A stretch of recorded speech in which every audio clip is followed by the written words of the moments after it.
Boa noite aos amigos, às amigas que estão acompanhando o audiobook O Rei e Dr. Nick. Estamos ainda no quarto capítulo, hoje a parte 6, e o Dr. Nick vai nos contar sobre as últimas férias de Elvis no Havaí em 1977. Eu quero trazer antes, como uma introdução às férias de Elvis, um pequeno trecho do livro Destinado a Voar, de Ron Strauss, o copiloto do Lisa Mowry. No trecho a seguir você vai ver mais um pedacinho do quebra-cabeça, que é essa grande história de vida de Elvis Presley. Então veja, no mesmo período em que vamos ouvir o Dr. George nos contar o que aconteceu também, desta vez, a história de Ron Strauss. Vamos ao texto.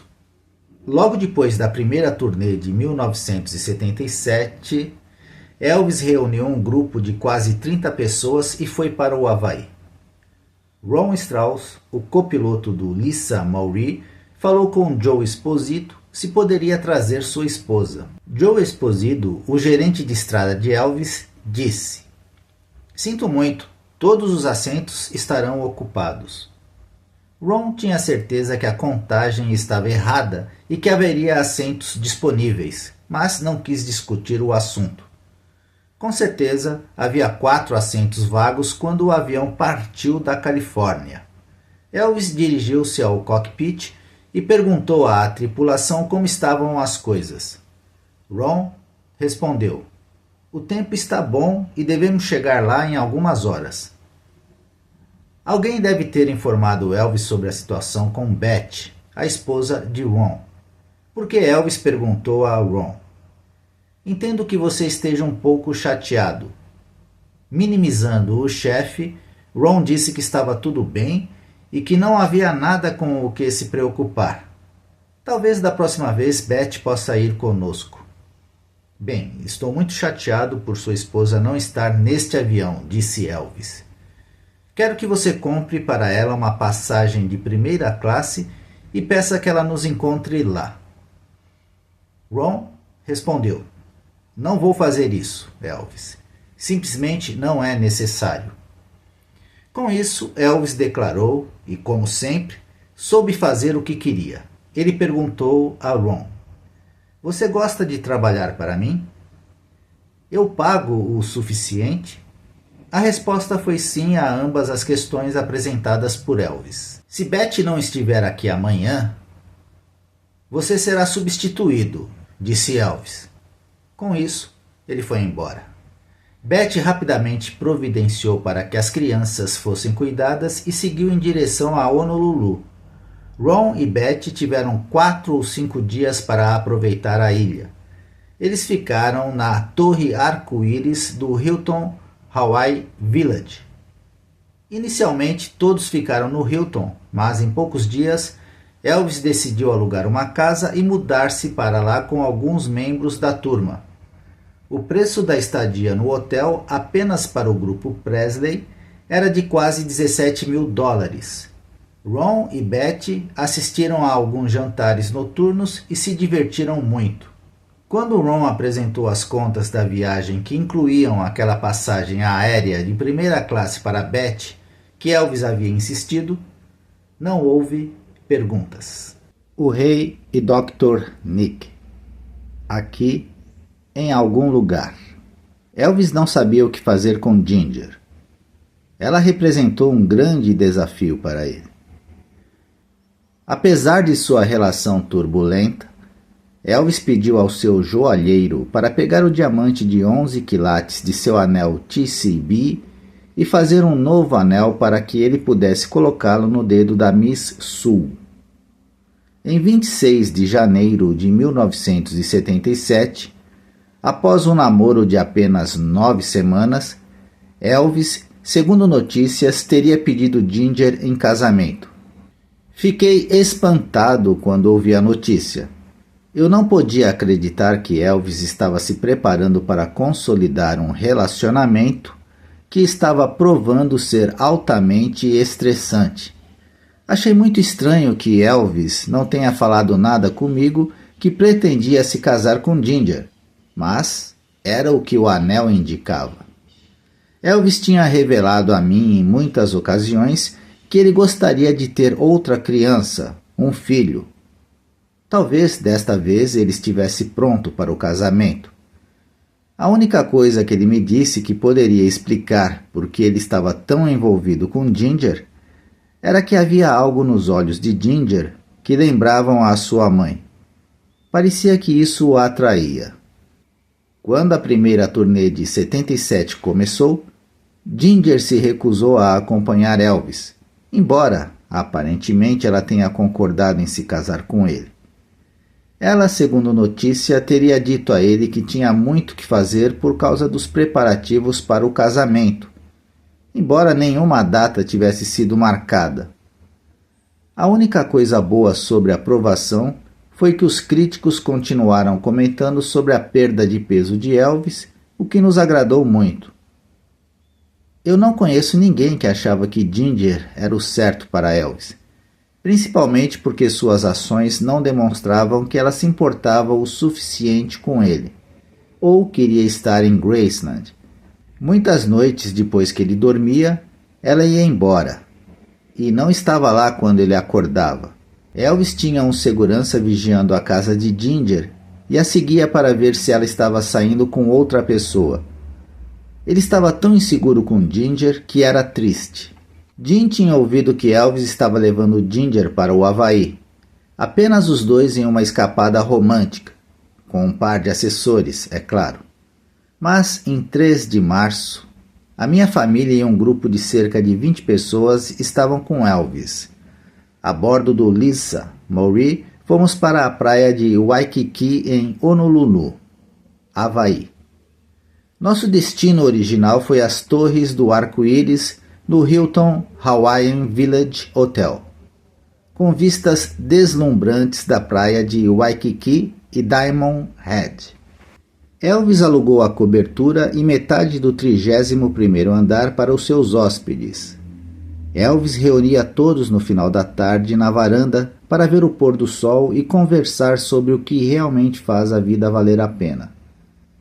Don Hu, um artista havaiano, estava se apresentando na ilha. Elvis colocou todos os seus hóspedes no ônibus do hotel para que pudéssemos chegar juntos ao show. Elvis realmente gostava de proporcionar às pessoas boa diversão. No entanto, nem todos no ônibus estavam igualmente entusiasmados. Alguns convidados agiam como se Elvis tivesse enlouquecido. Não conseguiam entender o que o rei do rock and roll viu em Don Hu. Depois de ficarmos por 2 dias na Torre do Arco-Íris, a casa de praia que os Grateful Dead tinham alugado em Kailua, no Havaí, no outro lado da ilha de Oahu, ficou disponível. Edna e eu ficamos lá com Elvis, Ginger, Billy Smith e Dick Grob. Kissy e Elaine se hospedaram no hotel, mas vinham nos visitar no que Elaine chamou a casa que chovia. Ela tinha um sistema de regador suave em todo o exterior da casa, com água pingando suavemente dos pulverizadores. De qualquer lugar da casa que pudesse olhar para fora se via a chuva, caindo e batendo suavemente na passagem de pedras. Era tão tranquilo que Elvis ficou muito pacífico. O resto do grupo de Elvis ficou do outro lado da montanha e atravessaram Palipás para a casa de praia. Alguns dos convidados preferiam ter a sua privacidade, outros pareciam se ressentir por estarem separados de Elvis. Porém, passávamos muito tempo juntos, deitados na areia da praia quando o sol permitia, ou à beira da piscina na casa. Não podia acreditar que com toda a comida do Havaí, Elvis enviaria Kissy e Elaine ao McDonald's para comprar sanduíches. Apenas mais um sinal da natureza imprevisível de Elvis. O que ele parecia gostar mais era jogar futebol americano com os caras. Ele gastou muito tempo no planejamento de atividades para o seu grupo. Elvis gostava de levar todos ao Centro Cultural Polinésio e falar sobre a arte nativa e dança. Ele selecionava pontos onde poderíamos curtir a cozinha local e nos esbaldar. Curiosamente, Elvis queria fazer suas próprias compras nas pequenas lojas da ilha. O sentimento especial que ele transmitia ao presentear era a melhor parte. O presente que ele deu para nós, Edna e eu, foi um crucifixo de madrepérola lindo para a sala de oração de nossa nova casa. Para todos os seus hóspedes, ele escolheu pessoalmente belos colares de concha, uma lembrança de nossas férias, que também foi um presente para todos nós. Quando ele distribuiu os colares, Elvis mal podia ver. Tinha entrado areia em seu olho direito e estava queimando, irritado, inchado e quase fechado. A seu pedido, tratei seu olho. Em seguida, ele recebeu um telefonema de Memphis informando que Vernon estava sentindo desconforto no peito. Elvis decidiu voltar para casa para estar com o seu pai e deixar que o Dr. David Meyer examinasse o seu olho. Nossas férias de sonho foram interrompidas.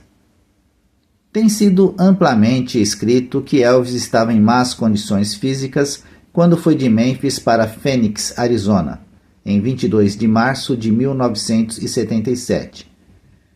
Foi relatado que medicações intravenosas foram administradas em Elvis durante o percurso de 6 minutos até o aeroporto. Isso simplesmente não é verdade. O problema de Elvis era mais emocional do que físico. Ele queria a companhia de Ginger, mas ela tinha outros planos. Ele estava chateado e decidiu ficar calado no caminho até o seu avião. Depois que a turnê, de fato, começou na noite seguinte em Tempe, a situação mudou para pior. No entanto, naquele momento não envolvia Ginger. Era outra questão inteiramente diferente. A RCA tinha planejado gravar 2 shows da turnê, mas, sem anunciar os seus planos, fez uma modificação. Eles gravaram 6 shows em 8 noites. Todos, especialmente Elvis e Felton Jervis, estavam exaustos pela pressão e trabalho extra envolvido. A tensão era alta. Ao menos que estivesse lá, não há como entender o que é fazer 8 shows em 10 noites em 6 cidades diferentes. Era uma tremenda responsabilidade se apresentar para milhares de pessoas e gravar um álbum ao mesmo tempo. O trabalho implicado era horrendo. Ginger juntou-se à turnê, mas pelo tempo que ela chegou, Elvis estava cansado demais para discutir. Ela se trancava entediada no quarto e gostava de fazer compras nas lojas e boutiques do hotel. Em Baton Rouge, Louisiana, Elvis ficou tão aflito quando seus caras não acharam Ginger que ele queria cancelar o resto da turnê e voltar para Graceland. Quando lhe disseram que ele não poderia fazer isso, ele assumiu os riscos. No instante em que cheguei ao seu quarto, Elvis tinha ingerido algo e não tinha condições de subir ao palco. Chamamos Tom Howlett, presidente da Concert West, a empresa que havia reservado a data. Ele veio ao quarto de Elvis e imediatamente tomou a decisão de cancelar o show. Howlett disse para eu levá-lo de volta a Memphis e hospitalizá-lo. Eu não acreditava que era medicamente necessário, mas certamente não faria mal. Eu achei o comportamento de Elvis infantil, projetado para chamar a atenção de Ginger sobre o quanto ele precisava dela.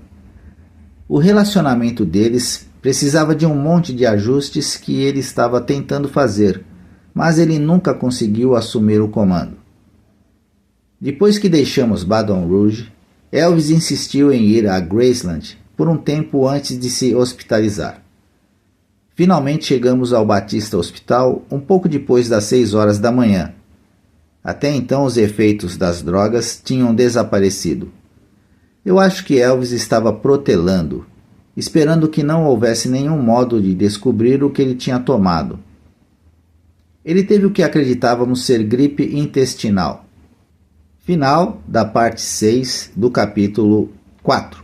Muito obrigado às amigas Rita da Silva Gabardo, que contribuiu com um Pix, e a Alda Castro, que contribuiu com um Valeu Demais.